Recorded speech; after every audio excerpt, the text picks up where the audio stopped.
इंदौर के बिजनेसमैन राजा रघुवंशी केस में पुलिस का एक्शन लगातार जारी है। इस मामले में मेघालय एसआईटी की टीम जांच में जुटी हुई है। इस बीच राजा मर्डर केस की जांच में जुटी एसआईटी की टीम को मध्य प्रदेश के रतलाम से इस हत्याकांड से जुड़े अहम सबूत मिले हैं। एसआईटी की टीम ने सोनम के लैपटॉप, नकदी और बाकी दस्तावेज भी बरामद किए हैं। वहीं आरोपी प्रॉपर्टी डीलर सिलोम जेम्स के साथ मेघालय एसआईटी रतलाम में जेम्स के ससुराल पहुंची, जहां छापेमारी की गई।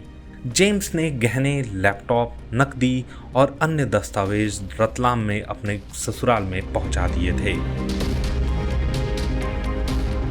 मेघालय पुलिस की एसआईटी की टीम को जो गहने मिले हैं, उनमें राजा रघुवंशी की गुम हुई सोने की चेन समेत कई अहम सबूत बरामद किए गए हैं। एसआईटी को सोनम के गहने भी मिले हैं। एसआईटी जांच को लेकर इंदौर पुलिस ने क्या कुछ बताया, आइए जानते हैं।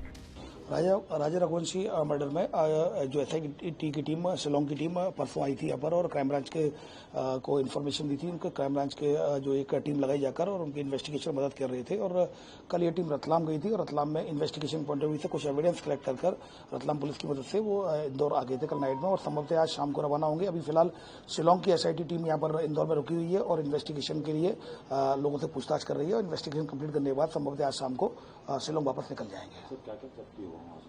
अभी फिलहाल जब्ती मैं इनके साथ शेयर नहीं किया गया, लेकिन इसमें जो एविडेंसेस कलेक्ट किए गए हैं ना, उन्होंने जो उनको रिकवर किया गया है और इन्वेस्टिगेशन के पॉइंट ऑफ व्यू से बहुत महत्वपूर्ण है और वो टीम आ चुकी है यहाँ। ये इन्वेस्टिगेशन पॉइंट ऑफ व्यू से और भी कई लोगों से पूछताछ कर रही है। उसके बाद संभवतः 1-2 दिन में टीम यहाँ से वापस रवाना हो जाएगी। देखिए, उसमें जो भी विक्टिम्स और जो एक्यूज के जो भी इनको स्टेटमेंट लेने होंगे, डेफिनेटली वो इन्वेस्टिगेशन का अपना रोल प्ले कर रहे हैं। पति और साली से भी कुछ ये उनका इन्वेस्टिगेशन का पार्ट है और डेफिनेटली उनके द्वारा किया गया होगा, क्योंकि इन्वेस्टिगेशन का पार्ट है, तो I will not comment on that. आज उसकी आत्मा की शांति के लिए हमने ये वो रखा था। पंडित जी को खाना खाने के लिए बुलाया, पूजन करवाई उनके हाथों से। सब घर भर के ने राजा को खाना खिलाया, पानी पिलाया, मतलब भोग लगाया हमने उसको सबको, कि जहाँ भी होए हमारा बच्चा सुरक्षित होए, मतलब क्योंकि हम उसके लिए न्याय चाहते हैं, हमको न्याय चाहिए। तो जिन ने हमारे बच्चे के साथ अन्याय करा, भगवान उनके साथ अन्याय हुए, सरकार उनको अन्याय दिलवाए, क्योंकि हम यही चाहते हैं। हाँ, वो 17 तारीख को जब वहाँ पे गए थे उज्जैन, तब है ना राजा और वो दोनों है ना महाकाल के मंदिर गए थे और वहाँ से भेरू मंदिर गए थे। फिर ये ना काली गुड़िया उन दोनों ने खरीद के लेके आए थे। सोनम ने राजा को दी थी। अभी मैंने ये नहीं पूछा उससे कि राजा ने बोला, मम्मी उसने बोला कि इसको टांग देना, बोले दरवाजे पे। तो मैं ये पूछना भूल गई, खुद ने ली कि उसने ली, कैसे ली, ये नहीं मालूम था मेरे को। फिर उसने बोला यहाँ दरवाजे पे टांग देना, तो मैंने कहा बेटा ये किस लिए टांगते हैं? बोला हाय नजर नहीं लगती है, बोले कि ऐसा मेरे को बताया गया था। अब किसने बताया था ये नहीं पूछा, क्योंकि देखो अब जब रिवॉल्वर मिली है तो पूरा शक जा रहा है कि सोनम कहीं भी कुछ भी करवा सकती थी। अगर हो सकता उस दिन मेरा बेटा अकेला जाता तो जब भी कुछ न कुछ हादसा कर सकती थी वो, क्योंकि कुछ भी बहाने से गाड़ी में से उतर सकती थी, क्योंकि उसने इतना बड़ा वो करा है। और है ना देखो, जादू तंत्र मंत्र तो मतलब देखो है ना, क्योंकि सोनम हम मंदिर गई थी तो उसने क्या करा क्या नहीं करा ये तो वो ही जाने।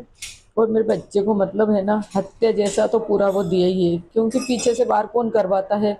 वो जब उसने 7 फेरे लिए तो वो पंडित जी जिसने उनसे शादी करवाई, उनने सारे वचन क्या राजा को सिखाए थे क्या? वो उसमें फोटो में वीडियो में सब दिख रहा है क्या कि है ना इसका वो लो, इसका वो लो। और वो लड़की को कुछ भी नहीं सिखाया था क्या? कुछ भी नहीं समझाया था क्या? उसके लिए कोई वचन नहीं थे कि जो सारे वचन मेरे बच्चे को ही सिखाए गए थे वो पंडित जी ने, जिसने भी पूजे वो करवाई उनकी शादी में। सोनम नाम सुन के खौफ भरा गया भाई, बहुत डर लग रहा, मतलब सोनम नाम से मेरे को तो खतरा लगता है हर जगह कि इतनी बड़ी साजिश रच सकती है लड़की। उस परिवार को यही बोलूंगी कि सोनम नाम की कभी लड़की से शादी मत करना। बच्चे उनसे बेटे उनसे बोलूंगी सोनम नाम कभी मत रखना। किसी के यहाँ बच्चा होए तो कभी सोनम नाम मत रखना।